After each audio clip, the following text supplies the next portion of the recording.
আসসালামু আলাইকুম রহমতুল্লাহি ওবারাকাতু। হ্যালো বন্ধুরা, welcome to my another blog. দেশ এবং প্রবাস থেকে যে যেখান থেকে এই মুহূর্তে আমার ভিডিওটি দেখছেন, সবাইকে অনেক অনেক ধন্যবাদ।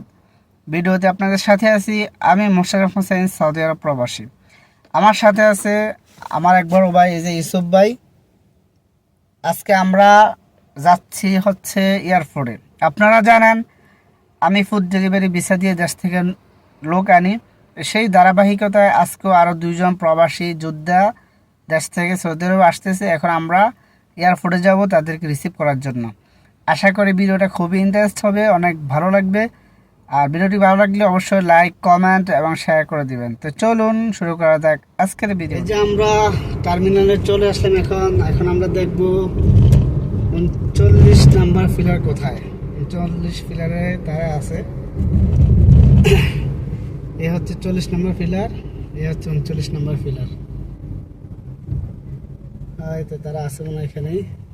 দেখি তারা কোথায় আছে। 39 নম্বর ফিলার, ওই যে আছে। আমি তাদেরকে অলরেডি দেখে ফেলছি। এই যে মামা এবং ওই যে তারা বসে রয়েছে। ওই যে দাঁড়ান, আপনি মোবাইলটা দাঁড়ান, আমি জায়গা করে নিয়ে আসি। আচ্ছা।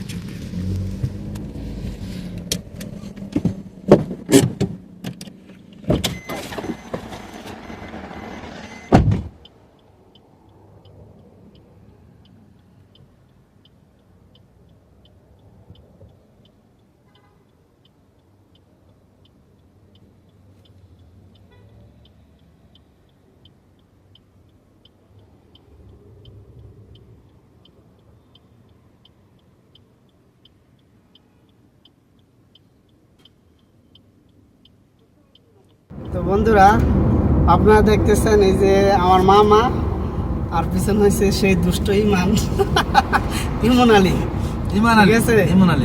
এখানে আজকে আমি বলছিলাম ভিডিও শুরুতে যে আপনারা অনেক কিছু জানতে পারবেন আজকে ভিডিওতে। আর সেটার কারণ হচ্ছে এই যে ইমনটা দেখতেছেন, সে কিন্তু আমার আত্মীয় স্বজন বা আমার পরিচিত কেউ না। অনলাইনে আমার সাথে পরিচয় হয়েছে, কিন্তু তার আগেও আমি অনেক লোককে আপনার অনলাইনের মাধ্যমে পরিচয় হয়েছে। এরকম অনেক লোক আমি প্রবাসে আনছি। ইমনের মতো মনে হয় এরকম কম লোকে আমাকে বিরক্ত করছে। যাক, আমি হ্যার সামনে বলতেছি, জাস্ট এটা হ্যারে লজ্জা দেওয়ার জন্য বলতেছি না।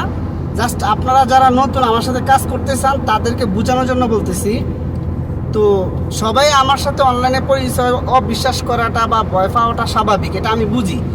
কিন্তু এতটা অবিশ্বাস কেউ কাউরে করে সেটা আমার জানা ছিল না। যাক, ও অনেক অবিশ্বাস করছে বা অনেক ভয় পাইছে আমারে, যে ভাই আমি অনেক গরিব মানুষ, অনেক কষ্ট করে আপনাকে টাকা দিতেছি, আমি যাইতে পারবো কিনা।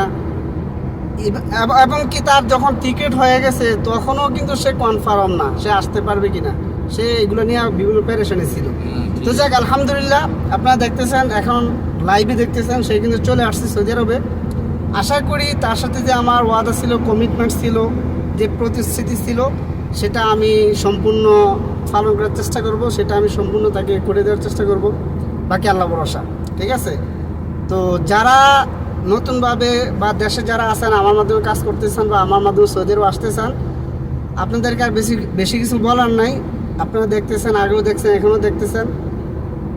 আমার মাধ্যমে যারাই কাজ করবেন, অন্তত পক্ষে এটা আমি গ্যারান্টি দিতে পারবো, আমার দ্বারা আপনাদের কোনো ক্ষতি হবে না, এটা শিওর। তো আমার ভাগিনা তো মানে এই ধরনের কাজ করেন না, মানে করবে না। আপনারা 100% শিওর রাখতে পারেন। জি ইনশাল্লাহ। তো এখন আমার মামা কিছু কথা বলবো, তারপরে ইমন কিছু কথা বলবো, তাদের অনুভূতি, তারা প্রবাসে আসছে। চলেন আমরা তাদের কাছে কিছু কথা শুনি।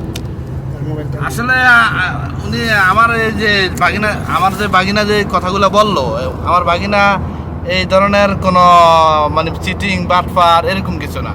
আপনারা 100% বিশ্বাস রাখা এই কাজটা ওনার সাথে কাজ করতে পারেন। কেননা মানে আরও অনেক লোক আনছে, আমিও আসছি, ওনার মরা মামা, আমিও আসছি। অতএব আমাকে যাতে এই বিষয়ে আনতে পারছে, তাহলে আপনারা কাজ করতে পারেন এই আমার বাগিনার সাথে, মানে এটা 100% শিওর রাখতে পারেন। কি বলেন? সালামু আলাইকুম, কি অবস্থা সবাই? আছেন ভালো আপনারা? আসলে আমার নাম হয়েছে ইমাম হোসেন, বাড়ি হয়েছে কুমিল্লা, লাকসাম মনারগঞ্জ থানা আর কি, জেলা কুমিল্লা। তো আসলে মোশারফ ভাইয়ের মাধ্যমে আমি অনলাইনে পরিচিত। অনলাইনে তার সাথে আমার সাথে কথা হয়েছে। তারে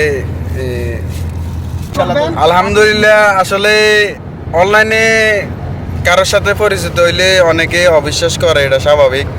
প্রথম প্রথম কেউ এরকম অনেকে প্রতারিত হয়েছে, মানে ধোকা খাইছে বা ইয়ে করছে। আসলে মোশারফ ভাই আমার সাথে যেগুলো কইছে, আর আমি আশা করি সবগুলাই অ্যাকুরেট পাইছি। আর সামনে ইনশাল্লাহ মোশারফ ভাই আমার ইয়েগুলা করার চেষ্টা করবে। সবাই আমার জন্য দোয়া করবেন। তো বন্ধুরা, আপনারা দেখলেন মামা কিছু কথা বললো এবং ইমন ভাই কিছু কথা বললো। আসলে বেশি কিছু বইলা ভিডিও আর লম্বা করতে চাই না। লাস্ট সর্বোপরি কথা এটাই বলবো যে আপনারা যারা আমার সাথে কাজ করতেছেন বা অনলাইনের মাধ্যমে আমার সাথে পরিচয় ভয় পাইতেছেন, আসলে ভয় পাওয়ার কিছু নাই। আমি ওই ধরনের ছেলে না। আমার মাধ্যমে কাজ করলে 100% গ্যারান্টি এটা যে আপনারা যেভাবে আপনার সাথে আমার কথা হবে সেটা আপনারা পাইবেন ইনশাল্লাহ। তো যাক, সবাই ভালো থাকবেন। আর অবশ্যই আমাদের প্রবাসী যোদ্ধাদের জন্য দোয়া করবেন, যাতে আমরা যতদিন প্রবাসী থাকি সুস্থভাবে থাকতে পারি। যে উদ্দেশ্যে নিয়ে আসছি আমরা যেন সেই উদ্দেশ্যে পালন করতে পারি। আল্লাহ যেন আমাদের সবাইকে সুস্থ রাখে। তার আজকে ভিডিও এখানে শেষ করলাম। ওকে বন্ধুরা, আল্লাহ হাফেজ।